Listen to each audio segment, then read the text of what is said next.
अस्सलामुअलैकुम दोस्तों, वीडियो को स्किप बिल्कुल भी ना करना। बहुत ही बेहतरीन पत्रकार अभिसार शर्मा, जिनको करोड़ों में लोग देखना पसंद करते हैं, इन्होंने मुसलमानों के लिए एक ऐसी बात कही है जिसको सुनकर मुसलमानों का दिल खुश हो जाएगा।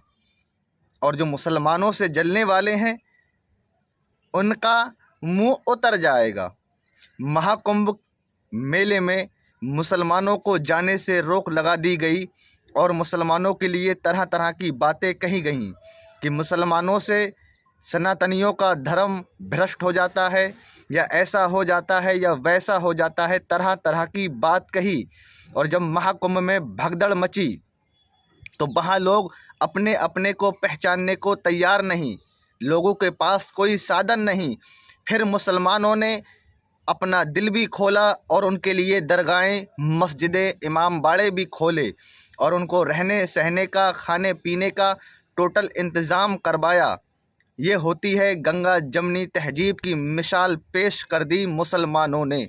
और बेशक मुसलमान हमेशा, जो लोग परेशान होते हैं, जो लोग दुख दर्द के मारे होते हैं, मुसलमान हमेशा उनकी मदद करने में आगे रहते हैं। और वो ये नहीं देखते कि ये काम हमारा है या नहीं है, फिर भी वो कर देते हैं। ना ही मजहब देखते हैं, ना ही धर्म देखते हैं, ना ही ये देखते हैं कि इन लोगों ने हमारे साथ क्या किया है।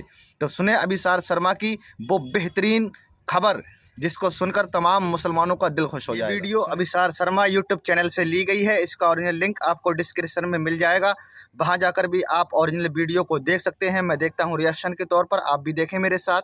प्रयागराज के महाकुंभ में भगदड़ मची थी, तब वहां के मुसलमानों ने गंगा जमुनी तहजीब का परिचय देते हुए पीड़ितों की मदद की।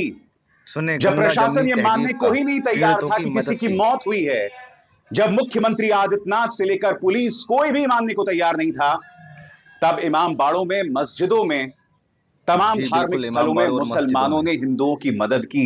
इसीलिए बेशक प्रयागराज को गंगा जमुनी तहजीब की एक मिसाल समझा जाता है दोस्तों। बेशक और बेशक, आज मैं बिल्कुल हक आपके बात है। सामने दैनिक भास्कर की रिपोर्ट पेश करना चाहता हूं। खूबसूरत मिसाल दोस्तों। एक तरफ मुसलमानों ने गंगा जमुनी तहजीब की मिसाल दी और दूसरी तरफ आपकी स्क्रीन पर यह है बागेश्वर धाम का धीरेन्द्र शास्त्री। इसका इन्हें तो हर बयान कोई निहायत जानता ही है, शर्मनाक है। कैसे यह बयान व्यक्ति देते ये हैं, ये कहता है सब कि जानते कोई हैं। बात नहीं, अगर आपकी मौत हो गई कम से कम आपको मोक्ष तो मिल गया। इस व्यक्ति को यह बताना चाहिए कि जो युवा मां मर गई अपने बच्चों को छोड़कर, क्या उसे मोक्ष मिल जाएगा? वो तो अपने सांसारिक काम भी पूरे नहीं कर पाई। निहायत ही शर्मनाक बयान। मैं इनकी चर्चा करूंगा दोस्तों, मगर सबसे पहले दोस्तों मैं मिसाल देना चाहता हूं दैनिक भास्कर की इस रिपोर्ट को। मैं बधाई देना चाहता हूं, दैनिक भास्कर के रिपोर्टर्स ने बहुत ही खूबसूरत काम किया है। दैनिक जी भास्कर बिल्कुल, वो मंच था दोस्तों जिन्होंने दैनिक शुरू भास्कर। से ही लगातार बदइंतजामी पे रिपोर्टिंग की, और मुझे जो जानकारी मिल रही थी वो दैनिक भास्कर की बदौलत मिल रही थी। बाकी तमाम पत्रकार जो हैं वो हादसे के बाद जागे, वरना हादसे से पहले वो भी जय जय हकीकत मोदी बात और है। जय जय योगी कर रहे थे। सबसे पहले दोस्तों देखिए दैनिक भास्कर की रिपोर्ट जो बताती है प्रयागराज की गंगा जमनी तहजीब के बारे में, और किस तरह से मुसलमानों ने दिल खोलकर मदद की पीड़ित हिंदुओं की। खबर आपके सामने है। महाकुंभ भगदड़, मुसलमानों ने मदद की, खोली मस्जिदें, 25,000 को बिस्तर रजाई दी, भोजन कराया, बोले 25,000 को। श्रद्धालु हमारे मेहमान। सुभान अल्लाह, वाह मुसलमानों, तुमने दैनिक कलम भास्कर अपनी कमाल कर रिपोर्ट में दिया। क्या कहता है मैं आपको पढ़ के सुनाना चाहता हूं।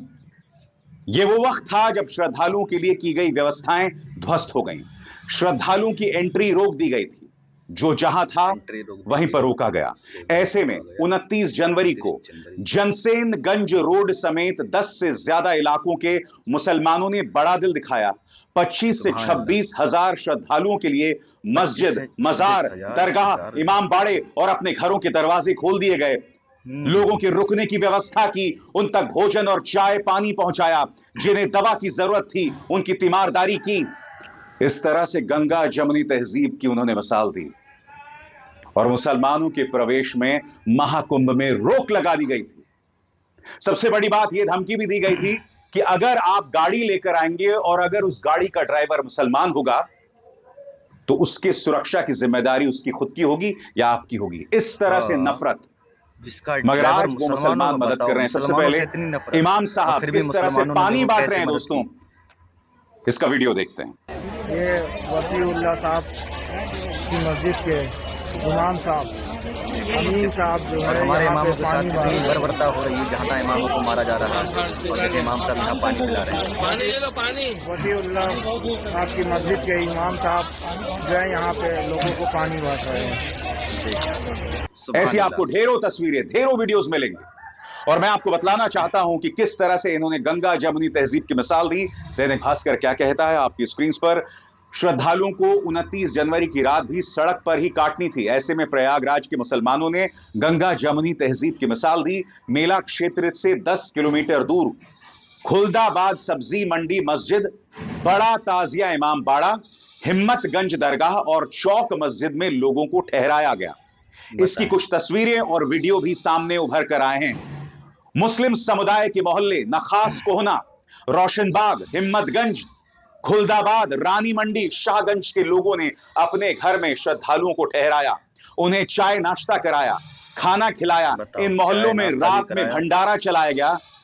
श्रद्धालुओं को हलवा पूड़ी और खाने के सामान भी बांटे गए। ये खबर पढ़ते पढ़ते मेरी आंखों में आंसू हैं दोस्तों, क्योंकि ये लोग कितनी कोशिश कर रहे हैं हम सबको बांटने की, मगर बार बार इस तरह की मिसाल सामने उभर कर आती है जब यह देश इस बात का परिचय देता है कि बांटने वाले जितना बांटें, चाहे तुम जितना चिल्लाओ, बटेंगे तो कटेंगे, मगर इस तरह की मिसाल सामने उभर कर आती रही। एक बार फिर दैनिक भास्कर को बधाई और मैं चाहूंगा आप इस रिपोर्ट को देखिए दोस्तों। देखिए किस तरह से प्रयागराज के मुसलमानों ने हमारे हिंदुओं के लिए किस तरह से उनकी मदद की। देखिए महाकुंभ में मची भगदड़, संगम क्षेत्र में हर तरफ बिखरा सामान। पुलिस और रेस्क्यू टीमें घायलों को अस्पताल पहुंचाने में जुट गई। ये वो वक्त था जब प्रयागराज में श्रद्धालुओं के लिए की गई व्यवस्थाएं ध्वस्त हो गई। ऐसे समय में राम की मदद को रहीम सामने आए। मुस्लिम समुदाय के लोगों ने मस्जिद, मजार, दरगाह से लेकर हिंदू भाई बहनों के लिए घरों के दरवाजे खोल दिए। रात में ही लोगों तक खाना और चाय पहुंचाई गई। जिन्हें दवा की जरूरत थी उनकी तीमारदारी भी की गई। जिस तरीके से देख रहे थे कि हर लाखों करोड़ों लोग की एक भीड़, एक जत्था चला आ रहा है, तो मुसलमान भाइयों को रात को लगा कि इनको बहुत तकलीफ है और पूरी तरीके से वहां पे उनके लिए दरी का इंतजाम किया गया, उनके लिए बिस्तर का इंतजाम किया, उनके लिए चाय पानी नाश्ता, उनके भंडारे का, उनके खाने का इंतजाम किया गया। पूरी तरीके से इलाहाबाद प्रयागराज के लोगों ने दिल खोलकर कुंभ में आए श्रद्धालुओं का स्वागत किया, खैर मकदम किया, इस्तकबाल किया। एक तरफ ये तस्वीर थी दोस्तों और दूसरी तरफ ये वीडियो जो वायरल हो चुका है, जिसपे अखिलेश यादव ने भी तीखी टिप्पणी की है। आप देख सकते हैं पुलिस किस तरह से लोगों के लिए जो खाना बन रहा है, जो महाराज खाना बना रहे हैं, उस पर मिट्टी डाल रहे हैं। हालांकि इस पुलिस वाले को बाद में सस्पेंड कर दिया गया। सही किया। एक तरफ मुसलमान जो है गंगा जमुनी तहजीब का परिचय देकर मदद कर रहे हैं और दूसरी तरफ यहां पर देखिए मिट्टी डाली जा रही है। क्या हो रहा है साहब? तो देखा आप लोगों ने, मैं सलाम पेश करता हूं उन मुसलमान भाइयों को और अभिसार शर्मा सर को, जिन्होंने एकदम सच्ची बात बताई और मुसलमानों ने अपने दिल भी खोले और इमाम बाड़े, मस्जिदें, दरगाहें और अपने घर के दरवाजे भी उन बेसहारे लोगों के लिए खोल दिए जिनको ज़रूरत थी। अभी आपने देखा था कि एक इमाम साहब पानी पिला रहे थे और आज हमारे देश का माहौल देखें कि इमामों को जगह जगहों पर मारा और पीटा जा रहा है, पर इन इमाम साहब ने ये नहीं देखा कि ये हमारे मजहब का है कि नहीं है। उन्हें ज़रूरत थी तो उन्होंने पानी बांट दिया। सुभान अल्लाह। ऐसे ही मुसलमान मिसालें पेश करते रहें, लोग नफ़रतें बांटते रहें और मुसलमान ऐसे ही इस नफ़रत को मोहब्बत में बदलते रहें, क्योंकि हमारा मजहब हमें यही सिखाता है कि हमेशा लाचारों की, बेसहारों की, गरीबों की और यतीमों की और बेसहारों की मदद करते रहें। और बेशक हर एक इंसान का धर्म यही सिखाता है कि परेशानों की मदद करो, पर इस पे कौन खरा उतरता है ये उसका धर्म और उसकी सोच और उसकी मानसिकता बता देती है। तो इसलिए मेरे प्यारे भाइयों, आपस में नफ़रत ना बांटो, मोहब्बत बांटो, ताकि हमारे देश में मोहब्बत भरा माहौल पैदा हो जाए और एक दूसरे को देखकर लोग जले नहीं बल्कि खुश हों, एक दूसरे को देखकर चेहरा खिलने लगे। ऐसा प्यार हमारे देश के अंदर बांटो। इसलिए मेरे प्यारे भाइयों, मिलते हैं अगली वीडियो में। दुआओं में याद रखना, चैनल पर नए हैं तो सब्सक्राइब करते हुए ज़रूर जाना।